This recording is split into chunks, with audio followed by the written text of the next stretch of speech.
Salve galera! Nesse vídeo eu vou falar sobre uma disfunção que tem acometido um grande número de mulheres, a disfunção sexual. Ela se trata de uma lacuna em uma das fases da resposta sexual ou na fase do desejo, excitação, orgasmo ou resolução. A característica dessa síndrome diz respeito a alguma falta ou excesso, bem como dor no decorrer desse ciclo de resposta. Estima-se que no Brasil, 49% das mulheres tenham ao menos uma disfunção sexual. A fase mais afetada é a do desejo, correspondendo a 26,7%, 23% sentem dor no ato sexual e 21% apresentam alguma disfunção na etapa do orgasmo. Mulheres na pré-menopausa são as mais afetadas em relação ao desconforto no ato sexual e sentem mais dificuldade de chegar ao orgasmo, atingindo uma taxa de 56%.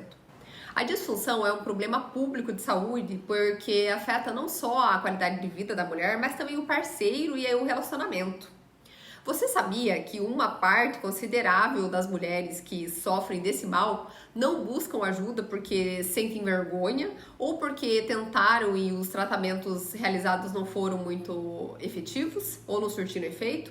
Além também de ter muito tabu sobre essa pauta, ainda fazendo com que muitas mulheres não compartilhem o desconforto por não se sentirem confortáveis ou por acharem que é assim mesmo, e que é outro ponto que nem sempre os profissionais também de saúde questionam ou adentram a pauta, a função sexual dessa mulher.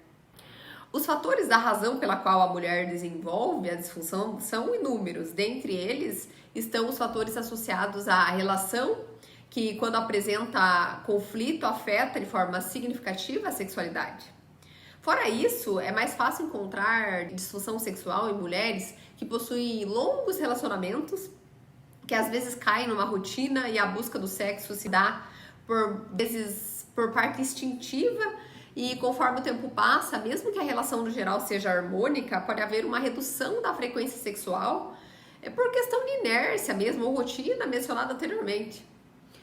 O envelhecimento e o climatério também afetam a sexualidade devido aos efeitos que o corpo da mulher sofre com a redução hormonal, e essa baixa hormonal repercute nas funções biológicas, mas mais também nas funções emocionais, psíquicas, pois afeta diretamente os sistemas que atuam na resposta sexual. Juntamente a isso, há também a percepção negativa que a mulher passa a ter dela mesma, fazendo com que sua autoestima fique sensibilizada, influenciando nas fases sexuais.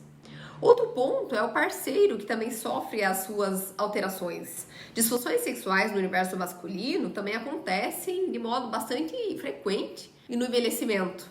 Foi realizado um estudo com homens idosos e homens ainda na idade reprodutiva, e os dados mostraram que 48% desses homens apresentavam algum grau de disfunção erétil. Isso faz com que o homem perca o interesse em procurar a parceira, que interpreta como perda de interesse ou falta de sentimento. Isso influencia então na resposta sexual dessa mulher. Estresse e questões psíquicas também atuam no sucesso ou no não sucesso da função sexual, já que estados depressivos, por exemplo, podem levar à disfunção sexual. Questões negativas relacionadas ao trabalho, relacionamento familiar, também apresentam um papel significativo na disfunção sexual. Fora isso tudo, há ainda um ponto importante a ser relembrado, né? Experiências negativas na sexualidade, de violência sexual, traumas, também interferem na função sexual. Alguns medicamentos como antidepressivos e anticoncepcionais também afetam a função sexual.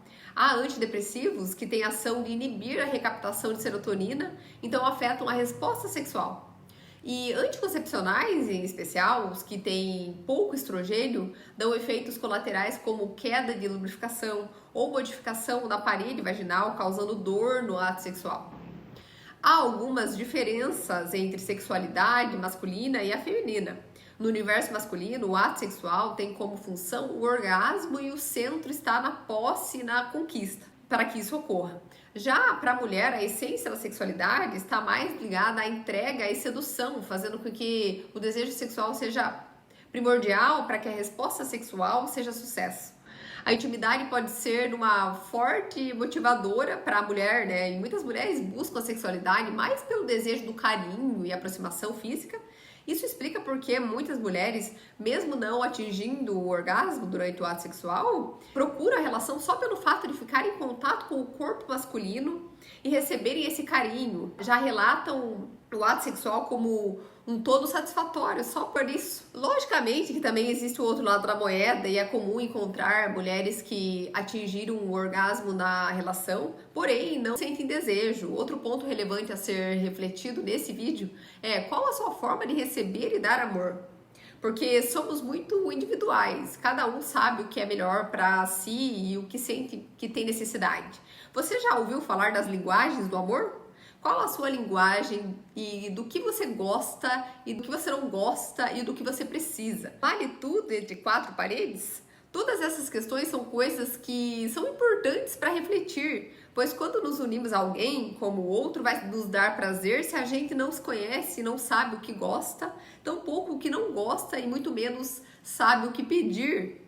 Acho relevante olhar para isso. As relações mais bem-sucedidas são aquelas com contratos bem definidos, com diálogos inesgotáveis de compartilhamento de universo. Pois a pessoa que você amou ontem é outra hoje, você precisa aprender a se apaixonar por ela de novo e por você também, que se modifica a cada novo banho, né? Que viagem minha, né? Que viagem, gente! Voltando à pauta. Vamos aos diagnósticos das disfunções sexuais. É feita uma pesquisa de avaliação clínica, onde são colhidas as queixas da paciente e é considerado disfunção quando a paciente apresenta pelo menos 6 meses de sintomas. E esse é um dos critérios utilizados. É feita uma pesquisa para saber qual fase está sendo afetada e se houve algum acontecimento que fomentou o aparecimento da disfunção, como experiência sexual, idade, como é a relação com o parceiro. Você sabia que existe a disfunção chamada de primária, que acontece no decorrer da vida, em todas as relações, e a secundária, que acontece depois de uma situação pontual? Há ainda a disfunção generalizada, que ocorre com qualquer parceiro, e a situacional, que ocorre em algumas circunstâncias. É investigado também em relação aos relacionamentos dentro do âmbito familiar e também de trabalho para saber se a mulher se encontra em situações estressantes ou conflituosas. A religião, o nível econômico e cultural da paciente também contam e devem ser investigados. Uso contínuo de medicamentos, hábitos de vida, se trata de alguma doença, se tem depressão, se é fumante, pois podem ser fomentadores de disfunções. Outro ponto a ser considerado é o histórico sexual, pois aponta se há uma expressão mais otimista ou pessimista por parte da visão da mulher em relação à própria sexualidade. Há uma anamnese sexual usada na prática clínica que foi proposta por Lara e colaboradores em 2008, que auxilia no diagnóstico, além da avaliação física que checa se há algo fora do normal.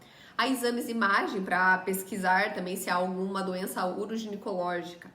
Se a queixa é dor no ato sexual ou vaginismo, é feita avaliação com o fisioterapeuta, pois ele avalia o tônus e a força da musculatura pélvica.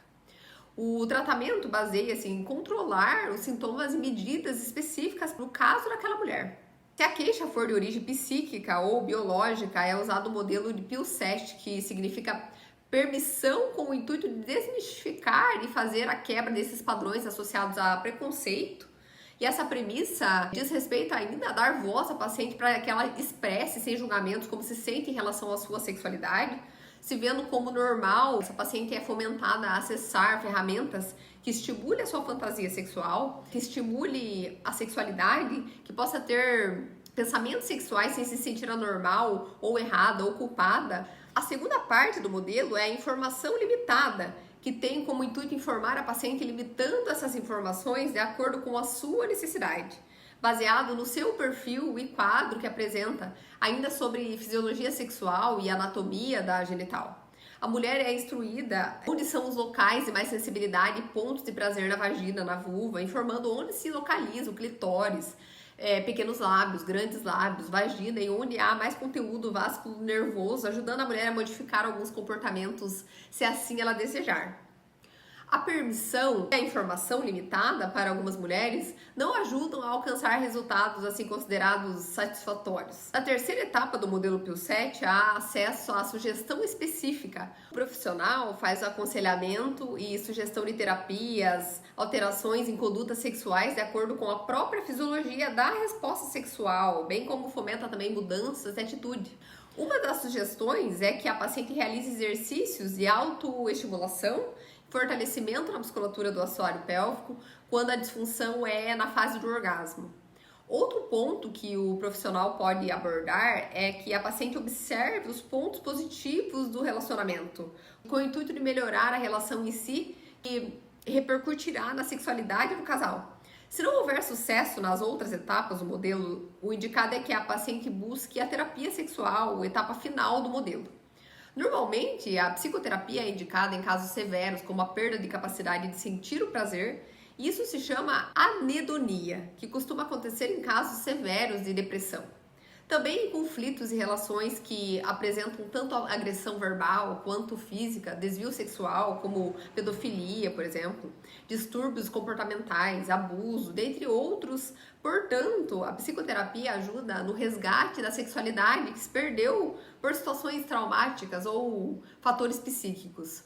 Muitos casos onde há pouco desejo sexual têm relação com conflitos nas relações, pouca carícia e companheirismo. Obras preliminares, agressividade na relação, rotina, disfunção masculina aliada à ejaculação precoce. Em casos desses tipos, o casal pode ser orientado individualmente para que possam ficar mais à vontade para falar na ausência do parceiro, daquilo que incomoda, se não conseguem ainda externar de modo assertivo diretamente ao parceiro. E a psicoterapia também ajuda, inclusive, nisso, na aprendizagem de como comunicar as necessidades sem distorções, respeitando o limite do parceiro e o próprio limite, usando a assertividade nessa comunicação. Programas que incluem os homens em debates informativos sobre a função sexual e também sobre a função feminina pode ser muito positivo para que padrões sejam revistos. O incentivo do uso de fantasias sexuais, no caso de casais que lutam contra o tédio da rotina, além de caminhar também o casal para terapia de casal, especialmente aqueles que apresentam conflitos agressivos na relação. Há ainda a psicoterapia que acontece em grupo, que pode conter temas e há um tempo limitado de atividades propostas. Esses grupos ofertam experiências através das histórias de cada participante, ajudando aqueles que participam de modo mais leve e mais dinâmico.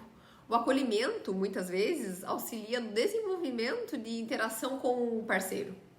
Pessoas que participam desses grupos testemunham melhora nas suas relações, tanto na habilidade comunicativa como também na sexualidade do casal. As técnicas abordadas na terapia em grupo ajudam os participantes a dar voz às suas necessidades, se desinibindo e externando emoções, ampliando a sua visão em relação à função e à essência da sexualidade. Muitas vezes, os causadores da baixa do desejo sexual são alguns medicamentos, que podem ser substituídos ou ainda estados de depressão, que também devem ser tratados em conjunto. Não há medicamento que trata exatamente a disfunção sexual, porém há alguns que atuam no alívio de alguns sintomas. Mulheres que estão no período do climatério, por exemplo, quando há reposição hormonal, há atuação na resposta sexual, porque faz com que os sintomas como insônia, irritabilidade, falta de lubrificação vaginal, dentre outros, sejam reduzidos. Se a falta de lubrificação vaginal ainda continua, é possível aplicar estrogênio local. Assim, acontece a melhora na flora vaginal, queimação e secura, auxiliando também nos sintomas associados ao sistema urinário. Um esteroide usado para o tratamento da função sexual na síndrome do climatério é a tibolona. O efeito que causa é aumento da libido para mulheres que relatam baixa no desejo, assim como mulheres que relatam disfunção na etapa orgástica. Há também os tratamentos conservadores para transtornos do orgasmo e excitação sexual. O que ocorre nesse caso é que a mulher não consegue manter ou adquirir a resposta de excitação normal para lubrificar e ocorrer a excitação dos órgãos até a finalização do ato. Já no caso de transtorno orgástico, ocorre atraso ou inexistência de orgasmo chamado de anorgasmia e após a fase de excitação, que acontece normalmente. O tratamento dessas disfunções, início, segue o método PIL-7, pois entende-se que a quebra dos tabus na pauta sexualidade tem papel super relevante para que a mulher possa se permitir a sentir prazer sem culpa e sem julgamento. A mulher é incentivada a se tocar e se conhecer, e essa prática pode acontecer com a ajuda do parceiro. O tratamento conservador também indica que haja cuidado em relação à reabilitação da musculatura pélvica, pois pode ajudar na parte orgástica e também na excitação, já que está associada ao clitóris, onde há ligação direta com o músculo bulbo esponjoso e vagina.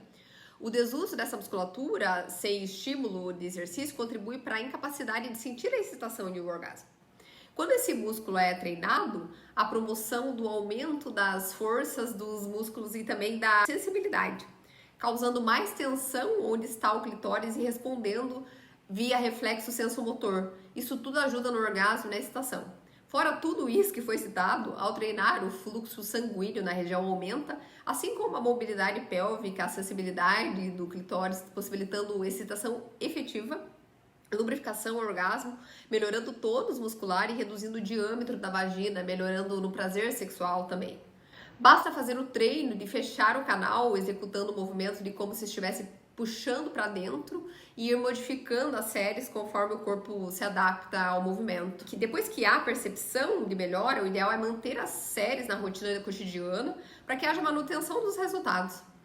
Aparelhos que citei para tratamento de incontinência em vídeos passados ajudam também a potencializar o treinamento, assim como a eletroestimulação, biofeedbacks, cones, etc., servem também para tratar as disfunções. A Organização Mundial de Saúde aborda a felicidade sexual não separada da saúde. Então, cabe prestar atenção nesse nível da vida e se você perceber que algo está fora do normal, procure ajuda. Seu corpo agradece. Obrigada por me acompanhar em mais um vídeo assim tão bombardeador de informação e até mais!